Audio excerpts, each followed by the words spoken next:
दूर दराज के एक सरसब्ज और शादाब इलाके में एक बस्ती थी जिसे लोग इसकी खुशहाली की वजह से गुलशन ए उम्मीद कहते थे। मगर कुदरत के फैसले अजीब होते हैं और आजमाइश बताकर नहीं आती। अचानक वहां खुशकसाली का एक ऐसा खौफनाक और तवील दौर शुरू हुआ कि जमीन की छाती फट गई और आसमान से गोया आग बरसने लगी। कुएं सूखकर वीरान हो गए, मवेशी प्यास से निढाल होकर गिरने लगे और हरी भरी लहलहाती फसलें राख का ढेर बन गईं। परिंदे हिजरत कर गए और दरख्तों ने अपने पत्ते गिरा दिए। इस बस्ती में दो गहरे दोस्त रहते थे जिनके नाम उनके किरदार की मुकम्मल अक्कासी करते थे। एक का नाम साबिर और दूसरे का नाम मेहरबान था। साबिर एक मेहनती और झफाकश किसान था जिसका सब कुछ सूख चुका था। उसकी सालों की मेहनत जाया हो चुकी थी, मगर उसकी पेशानी पर शिकन तक न थी। वह हर हाल में अल्लाह का शुक्र अदा करता और कहता, ये भी गुजर जाएगा, अल्लाह अपने बंदों को आजमा रहा है।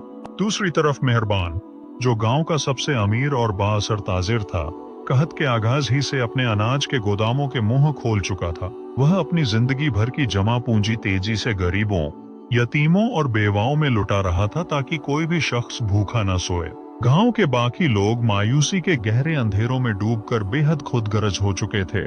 हर कोई सिर्फ अपनी जान और अपने खानदान को बचाने की फिक्र में था, लेकिन ये दो चिराग अभी भी जल रहे थे और इंसानियत का दर्स दे रहे थे। दिन गुजरते गए और हालात बदतर से बदतरीन होते गए। लोग पानी की एक बूंद के लिए तरसने लगे। साबिर के घर में भी फाकों की नौबत आ गई। बच्चे भूख से बिलखने लगे, मगर उसने सब्र का दामन हाथ से न छोड़ा। वह रोजाना सूखी हुई नहर के किनारे बैठता, सजदा करता और गिड़गिड़ा कर बारिश की दुआ मांगता। मेहरबान का खजाना भी अब खाली हो रहा था, मगर उसका हौसला हिमालय की तरह बुलंद था। वह मुस्कुरा कर कहता, माल तो आनी जानी शय है, इंसानियत जिंदा रहनी चाहिए। अगर मेरे माल से किसी की जान बचती है तो यह सौदा महंगा नहीं। गांव के बुजुर्ग इन दोनों को देखकर हैरान होते कि इतनी तबाही में भी ये दोनों कैसे पुरसुकून हैं।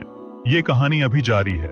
अगर आप जानना चाहते हैं कि साबिर के सब्र और मेहरबान की सखावत का क्या सिला मिला और वो अजनबी कौन था जिसने सब कुछ बदल दिया, तो हमारे चैनल को अभी सब्सक्राइब करें और बेल आइकन दबाएं ताकि आप कोई भी अखलाकी दास्तान न चूकें। एक झुलसती हुई दोपहर, जब सूरज सवा नेज़े पर था और जमीन तांबे की तरह तप रही थी, बस्ती की हुदूद में एक पुरस्रार बूढ़ा मुसाफिर नमूदे आर हुआ। उसके कपड़े ताड़ ताड़ थे, चेहरा गर्दो गुबार से अटा हुआ था और होंठ प्यास की शिद्दत से पपड़ी बन चुके थे। वह एक लाठी के सहारे मुश्किल से कदम उठा रहा था और गिरने के करीब था। मुसाफिर जिस दरवाजे पर भी गया, लोगों ने उसे धत्कार दिया और दरवाजे बंद कर लिए। किसी ने कहा, हमारे पास खरुद कुछ नहीं, तुम आगे बढ़ो। भूख और प्यास ने लोगों के दिलों को भी जमीन की तरह बंजर और सख्त कर दिया था। मुसाफिर लड़खड़ाता हुआ साबिर के टूटे हुए कच्चे मकान के पास पहुंचा। साबिर इस वक्त अपनी आखिरी बची हुई सूखी रोटी का टुकड़ा खाने ही वाला था कि उसने दरवाजे पर दस्तक सुनी। उसने बाहर निकलकर मुसाफिर की हालत देखी तो अपनी शदीद भूख भूल गया। उसने उसे इज्जत से अंदर बिठाया, अपने हिस्से की आखिरी रोटी और मटके में बचा हुआ आखिरी गिलास पानी उसके सामने रख दिया। मुसाफिर ने हैरत और अकीदत से पूछा, तुम खुद क्या खाओगे? तुम्हारे बच्चे भी तो भूखे होंगे?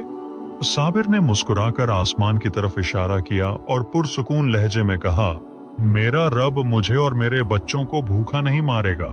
मेहमान अपनी किस्मत खुद लेकर आता है। मुसाफिर ने पानी पिया और रोटी खाई, जिससे उसकी जान में जान आई। फिर वह वहां से उठकर मेहरबान की हवेली की तरफ गया। मेहरबान इस वक्त अपने खाली होते गोदाम को हसरत से देख रहा था। मुसाफिर ने उससे आगे के सफर के लिए कुछ ज्यादा राह मांगा। मेहरबान ने देखा कि मुसाफिर के पांव में जूते नहीं हैं और वह नंगे पांव जलती रेत पर चल रहा है। उसने फौरन अपने कीमती जूते उतारे, उसे पहनने को नए कपड़े दिए और अपनी जेब में मौजूद आखिरी चंद सोने के सिक्के उसके हाथ में रख दिए। मुसाफिर ने मेहरबान की आंखों में झांका और कहा, ए नेक बख्त इंसान, तूने अपना सब कुछ दे दिया, अब तेरे पास क्या बचा?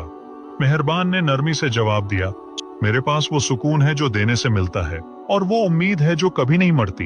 अल्लाह देने वालों को पसंद करता है। मुसाफिर की आंखों में एक अजीब सी आसमानी चमक आ गई। वह गांव के वस्ती चौक में खड़ा हुआ और अपने दोनों हाथ दुआ के लिए बुलंद कर दिए। उसने लरजती हुई बुलंद आवाज में कहा, जिस बस्ती में साबिर जैसा सब्र करने वाला और मेहरबान जैसा सखी मौजूद हो, वहां खुदा की रहमत ज्यादा देर तक रूठी नहीं रह सकती। लोग हैरत से उसे देख रहे थे और उसकी बातों पर गौर कर रहे थे। अभी उसके अल्फाज मुकम्मल भी न हुए थे कि अचानक तेज हवा चलने लगी और आसमान पर गहरे काले बादल उमड़ आए। ठंडी हवा के झोंकों ने गर्मी का जोर तोड़ दिया। मुसाफिर देखते ही देखते हुजूम में कहीं गायब हो गया। किसी को मालूम न हो सका कि वह कौन था। शायद कोई फरिश्ता, कोई वली, या महज उनके अमाल का इम्तिहान लेने वाला कोई जरिया। अचानक बारिश की पहली ठंडी बूंद गिरी, फिर दूसरी, और फिर मूसलाधार बारिश शुरू हो गई। सूखी हुई जमीन की प्यास बुझ गई, नदी नाले बहने लगे और मुरझाए हुए चेहरे खिल उठे। ये बारिश सिर्फ पानी नहीं थी, बल्कि यह साबिर के बेमिसाल सब्र और मेहरबान की अजीम कुर्बानी का इनाम थी।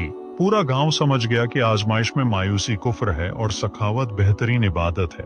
उस दिन के बाद से वह गांव दोबारा खुशहाल हो गया, लेकिन लोग कभी साबिर और मेहरबान का एहसान न भूले।